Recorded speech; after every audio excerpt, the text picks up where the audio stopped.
Hey everyone, back again. Today I want to answer a question that I've gotten quite a lot via Instagram and Patreon and on YouTube and emails and stuff about how I got into this stuff, like philosophy and theory, and what I'm doing now. Now, before jumping into that, if you're new here, welcome. I'm David. I try to explain philosophical texts in a somewhat accessible way. That is, I just present individual texts so that, you can help you understand them more fully on your philosophical journey, maybe. If not, it can at least supplement the knowledge you already have, maybe. And I'd like to hear from you, so make sure to comment and stuff. And if you want to follow me anywhere other than here, you can find me on Instagram, where I'm obviously, you can reach me there if anyone wants to send a message or chat a bit. I'm available. If you want to help me out, you can like, share, subscribe. If you want to help me out monetarily, you can do that via Patreon or PayPal, but obviously no pressure. And yeah, that's pretty much it. So let's jump into, I guess, a brief story time where I guess the roots of this, my interest in this stuff, actually began in high school, where I was doing quite a bit of sports, and my coach for running and basketball had actually done his master's degree on Marcuse. And he'd mentioned that, and I had like kind of a faint interest in academia and kind of valorizing like these higher forms of education at that young age, but I didn't know anything. And I didn't know Marcuse, but that was certainly laying the foundations for my interest in higher education. And he also recommended, me reading a bunch of other things, and I was interested in literature, but at the time it reflected certainly a kind of white Western literary canon, so texts like Brave New World, 1984, Catcher in the Rye, For Whom the Bell Tolls, Catch-22, all dead white dudes. So I was obviously indoctrinated into that tradition, much to my chagrin, at least today, when I reflect upon that. But in any case, that kind of set the tone for my interest in this stuff. And then from there, if anyone is from Quebec here, you would know that after high school, you go to a thing called Cégep, which is like an intermediary between high school and university, where you take essentially university level courses for a fraction of the price. And it's, as a kind of propaganda thing right now, I will just say it's a great system in that it allows people to learn what they like without spending thousands of dollars on tuition, so they can find out what they're interested in, and then when they actually go to apply to university, if they choose to, they won't have spent so much money trying to figure out what they want to do.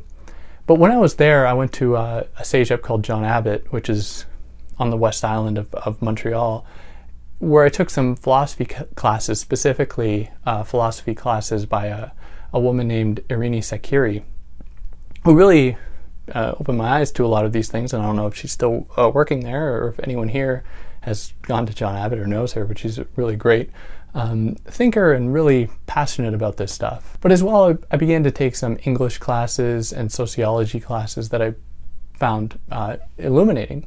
But at the time, really, my interest was in math, which is maybe surprising. And still to this day, I love math. Even though I don't really keep up with it, I find it a fascinating topic. And if I were to have done anything else in university, I would have done math, like without a doubt. And then after that is after Cégep, I went to Bishop's University, which is a small university in the Eastern Townships in a small town called Lennoxville in Quebec, where I did English, and I was really indoctrinated into literary theory, which was a very cool thing for me, that is, learning about deconstruction and all that. But surprisingly, at Bishop's, when I was in English, I was actually exposed to a lot of Baudrillard's thought, which it's surprising because it's not really all that common to be reading Baudrillard in university, aside from a few kind of key texts. But quite a few of the profs I had actually done quite a bit of work with Baudrillard. And it was shortly after I began there, I guess in my second year, third year, I had actually grabbed a minor in sociology, where I began to work or take classes with Jerry Coulter. And if anyone is familiar with Baudrillard studies at all, you'd know that he founded the Journal of Baudrillard Studies, or the International Journal of Baudrillard Studies. And that really fomented my interest in Baudrillard's work. And that was really kind of dominated my thinking at that time. And even though I was still kind of drawing from kind of Frankfurt School set of ideas. At the time, though, of course, I didn't really understand what was going on. I just liked to drop names around and pretend I was smart with like Marcuse and stuff.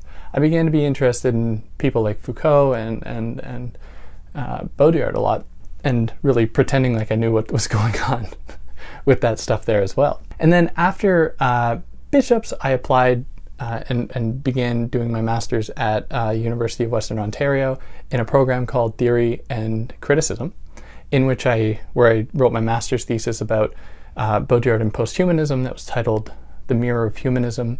And I'll attach a link to that below if anyone's interested. I looked at it recently. It's not very good. It essentially is just a critique of posthumanism through kind of Baudrillardian lens. But I wrote that a few years ago. And I also wrote in that time a critique of Jordan Peterson's work, which I can also put a link to here if anyone's interested in that.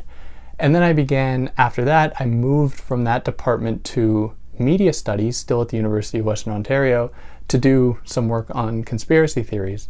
And I thought that media studies was a good fit for me because it was a little bit more topical. That is, it was nice to work with theory and criticism, but it at times felt a little bit detached from stuff that I was, experiencing in my day-to-day life.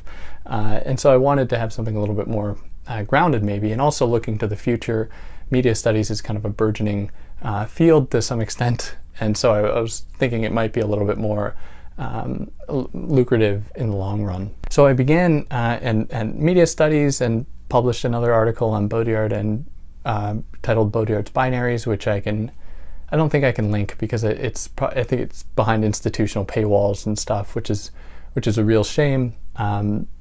And so in media studies, at least my doctorate is specifically about conspiracy theories and their relationship to truth, without saying too much about it. Maybe one day if I ever finish it, I'll do a more full-length thing about what I tried to argue. But that's kind of on its way, and I should have another article coming out on vaporwave, which I'm sure some people would find interesting, but that's like pretty much my basic journey. I started this channel sometime in the second year, I think, of my master's degree, particularly because I was dissatisfied with the amount of knowledge I had about these things that I was supposed to know about, and so I just began to read a lot. And this helped me to kind of motivate me to keep reading, which has been helpful for me now. So for those unfamiliar, at least in some doctoral programs, what you do in your second year is do what's, at least in my department, called the comprehensive exam or the fields exam, in which you demonstrate your proficiency in the canon of the thing you're discussing. And I was worried partly that I would stop reading after that. That is, I would know everything I needed to know, and that would be it. So this channel has kept me reading things because I feel like I have to keep putting stuff up. And it's a really great way for me not only to be reading things, but to be taking notes and preparing them, and to be able to put them in somewhat accessible language, which I think is in part one of the difficulties of this field. That is, it's too easy to get caught in a kind of esoteric or exclusive field of possible words in favor of more accessible speech. And yeah, so I hope to keep doing this for at least another year after I do my doctorate. If I do indeed finish it, it'll probably be more difficult for me to keep doing videos because I'll have to be looking for jobs and publishing and all that type of stuff. So yeah, that's pretty much my shtick, my spiel. And if anyone has any more questions, I'd love to field them. And yeah, catch you next time.